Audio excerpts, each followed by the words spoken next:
obunachilarimga mana bu qizil piyoz haqida ma'lumot bermoqchiman. Mana o'zimiz shu to'rimiz-yu yuqa qilib.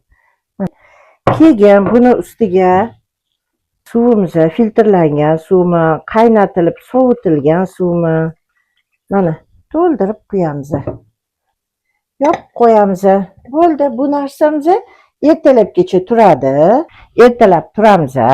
Mana shu narsani olib, ichidagi piyozini olib qo'yib, sitadan o'tkazib, suvini o'zini olib olamiz. Keyin mana shu suvni o'tirib ertalab bittada simirib ichasizlar. Bu bilasizlar nimalarga foyda bo'ladi?